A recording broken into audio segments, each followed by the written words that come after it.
Buenos días, buenas tardes, y buenas noches, bonjour, bonsoir, good morning, good afternoon, good evening, and good night, wherever you may be.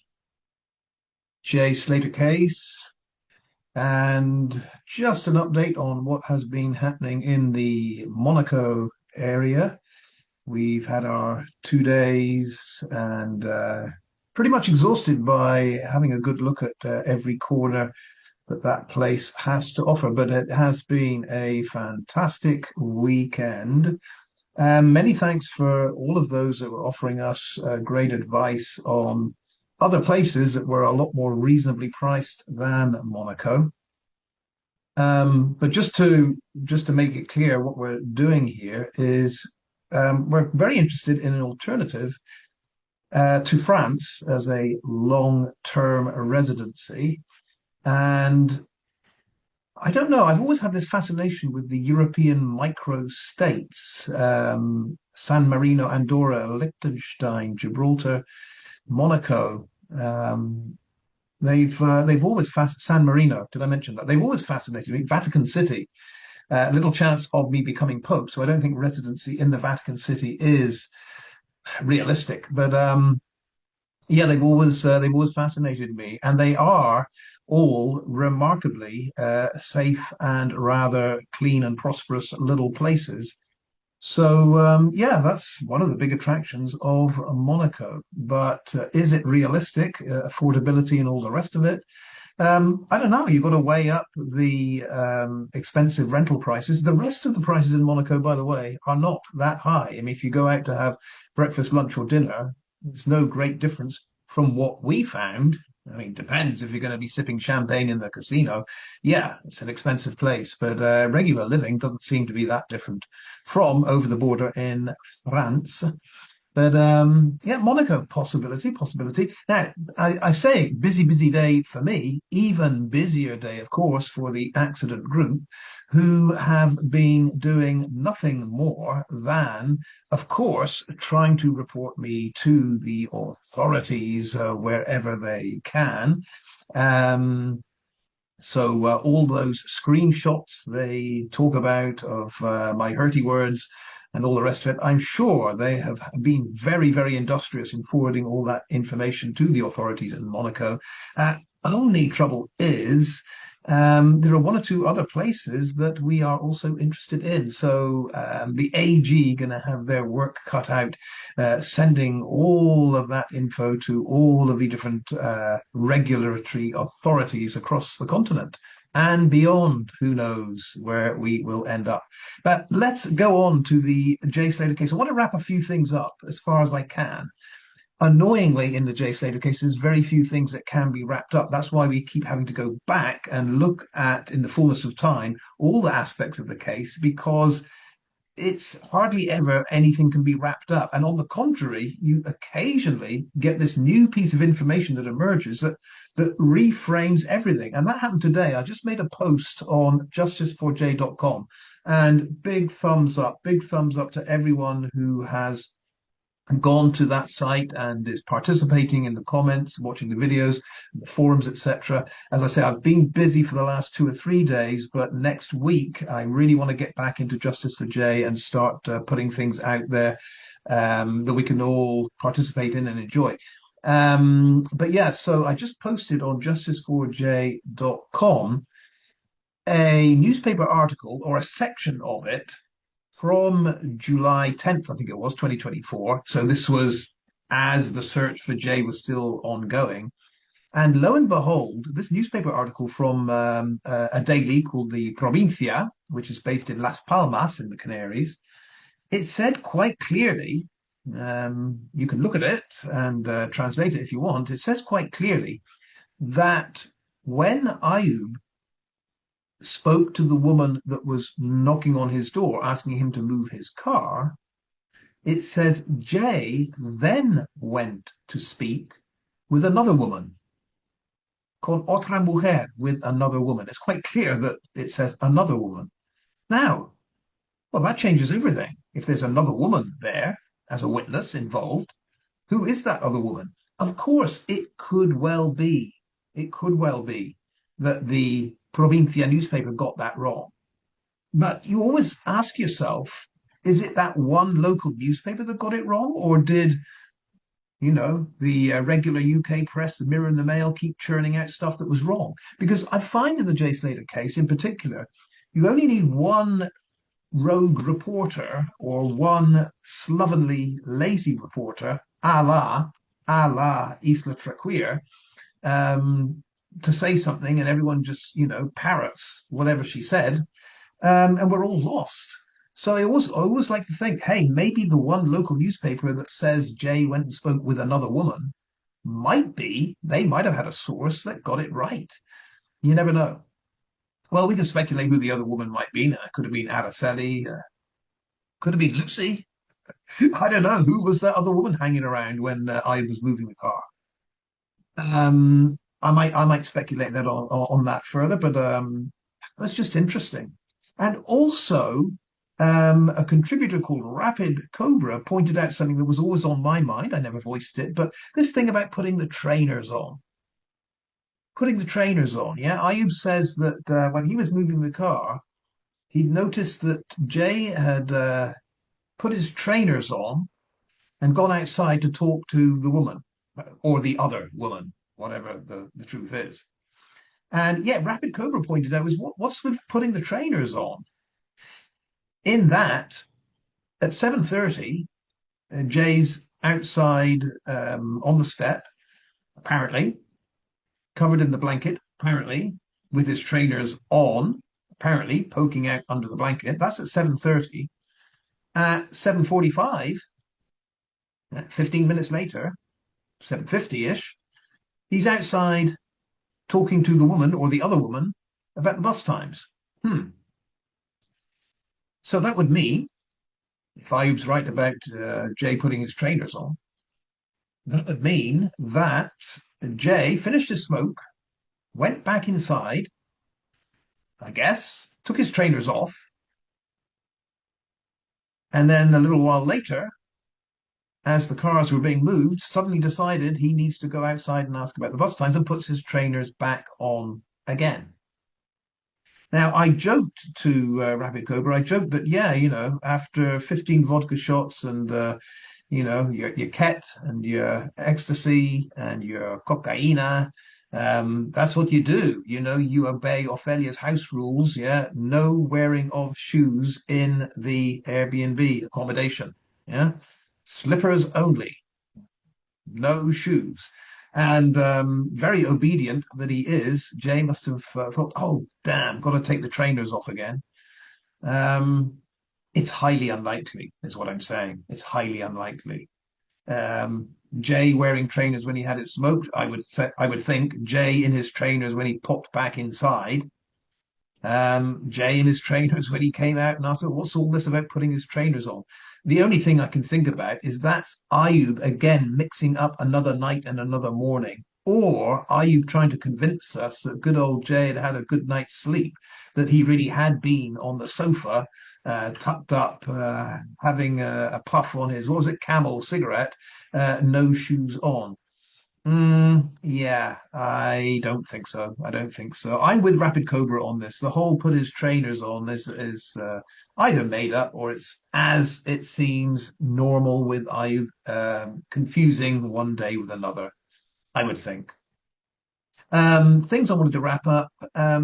Going back to that video I made where the background is what looks like a cut and a swelling on the side of Jay's nose. Remember, what I did was I watched Jan's TikTok video, which has that scene of Jay looking horribly disconsolate, desolate. He looks really down, wandering through Papagayos there. And I took a still of it where it looks decidedly like there's a nasty mark on Jay's face, like it has swollen or been cut or both. It also looks to me, it looks to me that there's a swelling on the jaw, like he's been hit hard once, twice in the face. That's what it looks like to me. I don't know. I can't think of any other explanation. And the question is, when would that moment have occurred? Was that just before Jay got thrown out? Had he been involved in an altercation in the club? And seconds after that video was, picked on by the bouncers and thrown out of there? Is that possible? I don't know. But one commenter did say it might be related to the moment when Brad said, I hate to see Jay looking like that. And that might simply refer to when Jay got a pasting, when he got, it looks to me, I'm just saying, this is speculation, but it looks to me like he got two or three hits in the face. And what does happen sometimes, if you get hit in the face, you don't automatically have any kind of noticeable swelling. But going back to the car video or the car photograph, back of the car photo, when Jay looks to many people to have swollen nose, been hit on the nose or in the in the around the nose, the face area, might tie in with the facial swelling that happened not long after Papagayos. All just ideas being thrown out there. But again, if you haven't seen the video where I've got it on in the video background, Jay's face, have a look at it and tell me that is kind of normal, healthy looking young man's face. I mean, it doesn't look it to me. So I want to leave that one aside for now. Nothing more that can be said about it, but I just want to throw out the idea that we do have some visual imagery that seems to suggest Jay got hit. Jay was, yeah, Jay wasn't looking great. Now, with the whole red car thing, I don't want to go into all of this again, but I do want to focus on who the owner might be. A number of people said, was it not mentioned that the red car was seen with a flat tire? And it was. I remember that distinctly.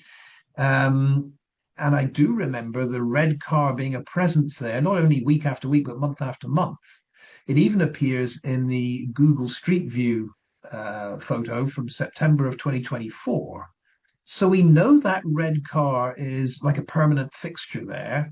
I do seem to remember it had a flat tire. So I don't know. This whole theory that it was a builder's car may have to be questioned because I would have thought a builder would fix a builder needs a car, would have fixed that flat tire. And I still don't really know what builder would have the permission or the authority just to park and leave that red car in Ophelia's driveway all the time. That is a mystery. Now, the man who asserted that it's a builder's car was a guy called Stuart who contacted Wax and said that he would go up to Masca. He lives in Tenerife. He would check out this, and Stuart was absolutely 100% sure. He actually saw a man get out of the car and join the roadwork crew. Absolutely sure he's a builder.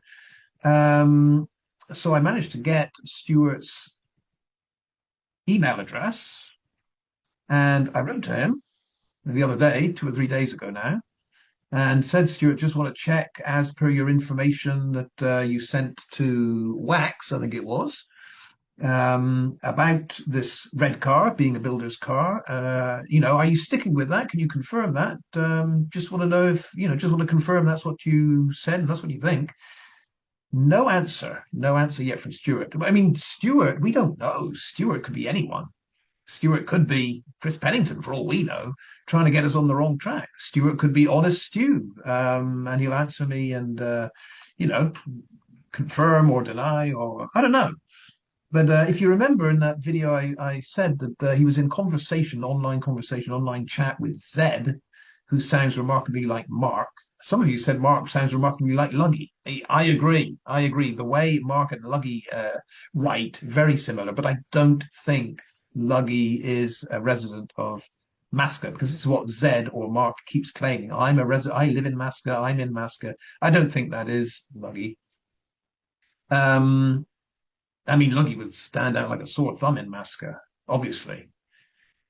Well, Luggy would stand out like a sore thumb. I don't know why I added in Masca there. But anyway, you know what I'm saying. I don't think Masca is Luggy's place.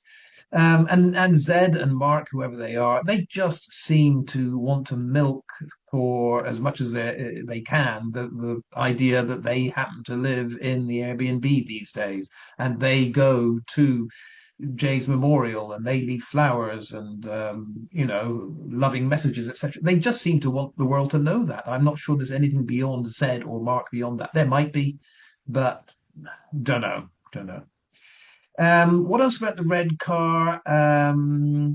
Yes, someone directed my attention back to a Mark Smith video from a while ago, where using AI, Mark Smith managed to show pretty convincingly, I did go back and watch it, that if that Cooper estate is parked alongside the 45-degree angled wall, or even slightly away from it, leaving Iob room to get out, it is still possible for Iob to film Rocky in that position and catch part of the garage door and the streetlight at the back of Ophelia's doorway. That is possible. It is possible. Um, so where do we stand at the end with the red car thing? I think it's a car that belongs to someone associated with Ophelia, maybe Ophelia's, maybe Araceli's, someone there. I'm not keen anymore on the builder and the builder's car. We wait for Stuart to get back to us on that, but I'm not keen on it now. Um, could it be a car that was used to move Jay, take Jay away? I mean, yeah, I mean, it's all speculation. Do you think the Guardia Civil did any forensic tests on that red car? I don't think so. I don't think they did any forensic tests at all until day 16 when they decided it was a good idea to walk into the Airbnb and take a few samples. I know, can't make this stuff up, but yeah, could the red car be involved? Sure, sure. But I think we've reached the end of the road, so to speak, with what red car involvement there might be. Um, One person mentioned it could be that Ayub had no idea about the parking arrangements there, because if Wax is right, Wax has theorized that maybe Ayub was only the official Airbnb guest there for one night, that added extra night. If that is true, then it could be that I didn't know anything about the parking arrangements and he just parked it where he thought was best and he was asked to move it. However, that doesn't alter the fact, in my eyes, that I still don't think I was blocking anyone. It's that red car. Whichever way you twist this, sorry to say, whichever way you twist this, remove the red car from where it is. The way I see it, everyone has access back and forth and they can reverse or drive straight into wherever they want to be on that driveway. The red car is key here. Everyone seems to see the back of that red car in Jay's video where he's panning across. I concede that because everyone else can see the back of that red car, that it is there. I still think everything in the background there looks like a Christmas tree. That's just my poor vision. But yeah, if everyone's saying, yes, you can see the back of the red car, then the back of the red car was there when Jay did his video, smoking video on the steps under the blanket.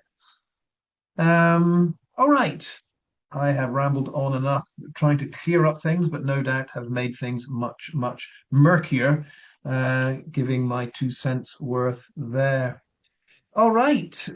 This coming week should be a lot easier for me to get back to so many of you on the messages, on the comments, on the forums, the Justice for Jay site, and to put out a video too. I've got a lot that I need to go through, having gone through the Central Club podcast last week. Took a series of notes, didn't bring any notes with me, of course, but that will be the feature of what I want to work on next week with you. So I will see you back in my neck of the woods after, well, soon in the next day or two. Let's leave it there. Hasta luego, adios, hasta la vista. See you then.